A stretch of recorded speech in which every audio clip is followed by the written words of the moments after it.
আসসালামাইকুম। Hello guys, নিয়নাদাল ছোট্ট একটি ব্লগ নিয়ে আপনাদের মাঝে হাজির হইলাম। তো গাইস দেখতে পারতেছেন এখানে আনারস আছে, এই যে আমরা আছে, আমরা এই জায়গায় আপনার যে আমরা আছে, তারপরে হলো যে পেয়ারা এই জায়গায়।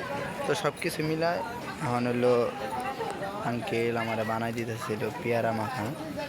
তো কি কেমনে বানায় জাস্ট প্রসেসটা দেখাই।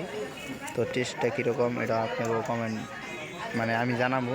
তো সকলে কমেন্ট বক্সে জানাবেন যে কে কে এইভাবে রাতের বেলা ভর্তা খান।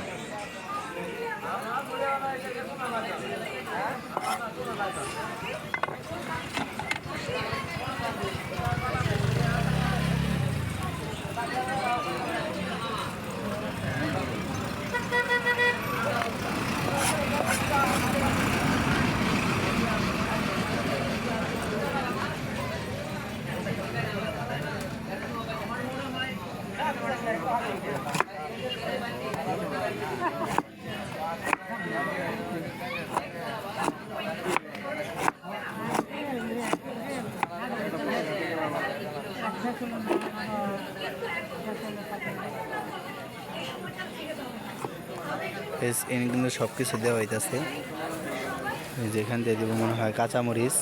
তো জালটা যেন একটু বেশি হয়, বেশি। হ্যাঁ,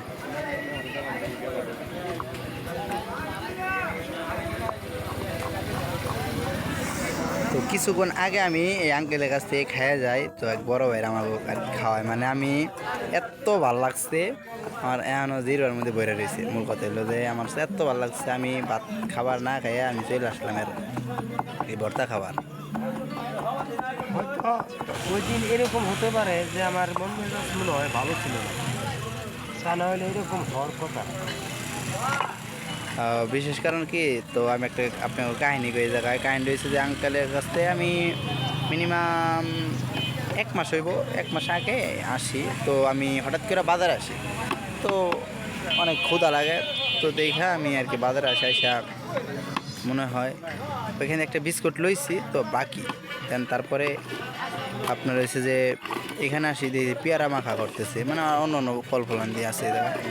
তো আমি আঙ্কেল বলি যে আঙ্কেল তো আমার 10 টাকার পেয়ারা মাখা করে দেওয়া যাবো। তো উনি না করে, মানে আমি আর কিছু বলি নাই। দেন ওই সময় আর কি আমার মনটা খারাপ হয়েছে, 10 টাকার তো 10 টাকা কি কম টাকা মনে করে। তো ওই ক্ষেত্রে তারপরে তো আমি আর আসি না। তো আজকে হঠাৎ করে মানে বড় ভাইরা 20 টাকা নিচ্ছে নিয়া, তো খাওয়াইলো অনেক, মানে ভালো লাগছে। তো তারপরে আর কি সো এখন আসলাম, তো দেখা যাক এখনকার টেস্টটা কীরকম হয়। এই জায়গায় তো দিয়েছে কিন্তু দেখেন ইনি কিন্তু 10 টাকা